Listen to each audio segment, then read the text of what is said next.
Okay, this is now 5 minute tarot episode 7, and I'm calling.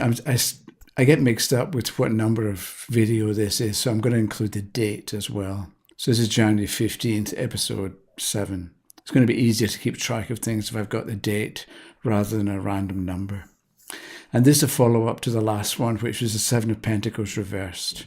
And I mainly talked about the Seven of Pentacles, but not to, and I was going to do a follow-up about the reversed part of it, but then somebody asked about the High Priestess and the Hierophant. So I want to combine Seven of Pentacles reversed and the High Priestess today, and then tomorrow I think I'll do the Seven of Pentacles reversed and the Hierophant. Because if we go back to the Seven of Pentacles, which is here, right, and it's reversed.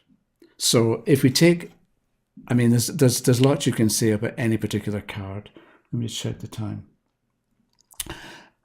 There's lots you can say about any particular card. So let's say that we take the Seven of Pentacles as representing a need for, or the benefit or the value of thinking things through and taking your time to make a decision rather than just jumping in. But it's upside down. So we might say with the Seven of Pentacles reversed, you're going to jump in. You're not going to think things through.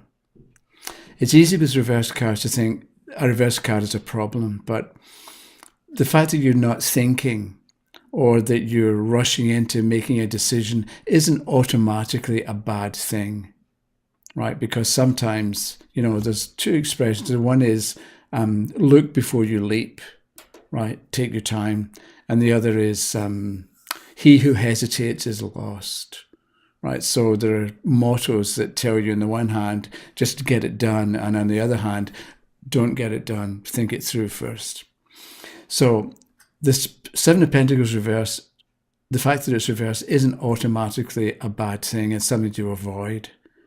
So I'd like to combine that. If we've got the Seven of Pentacles reverse, which is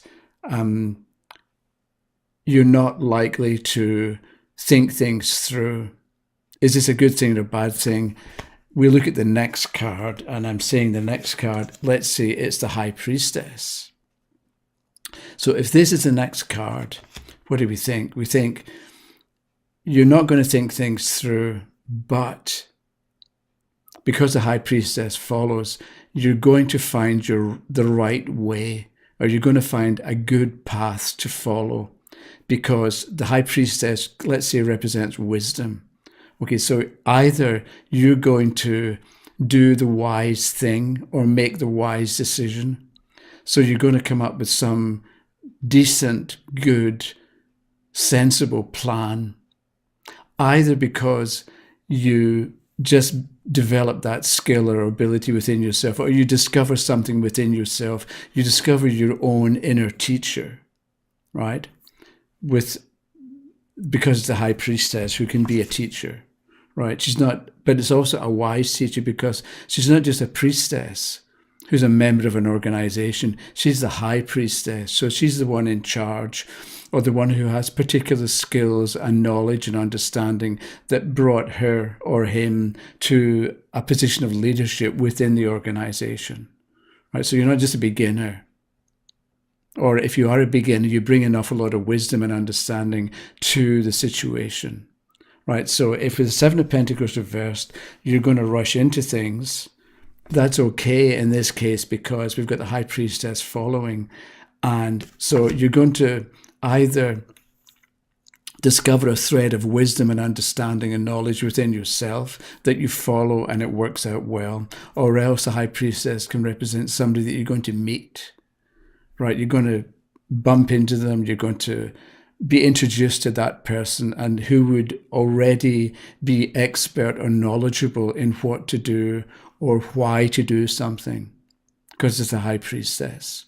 And also the fact that this High Priestess, it could be something within you, it could be somebody else that you meet, it could also be, look, she's got this thing on her lap.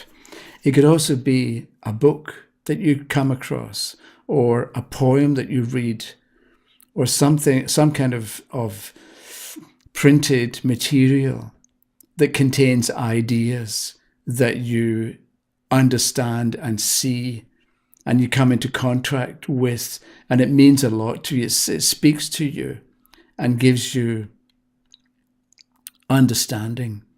I'm thinking of Bob Dylan here. He not busy being born is a busy dying, right? So you may read that or hear those words in a song, and it really clicks, and you think, that's right, I want to, enough of this spinning my wheels and just sort of existing.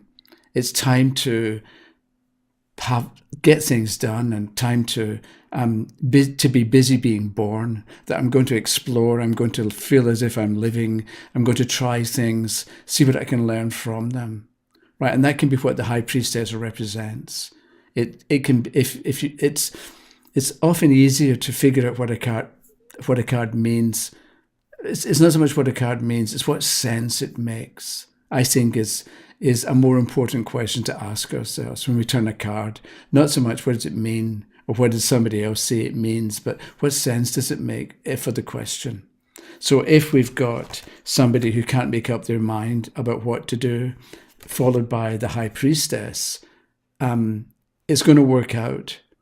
You're going to meet somebody who will point you in the right direction. You're going to come across some type of information or some kind of wisdom. It could be a quote from somebody.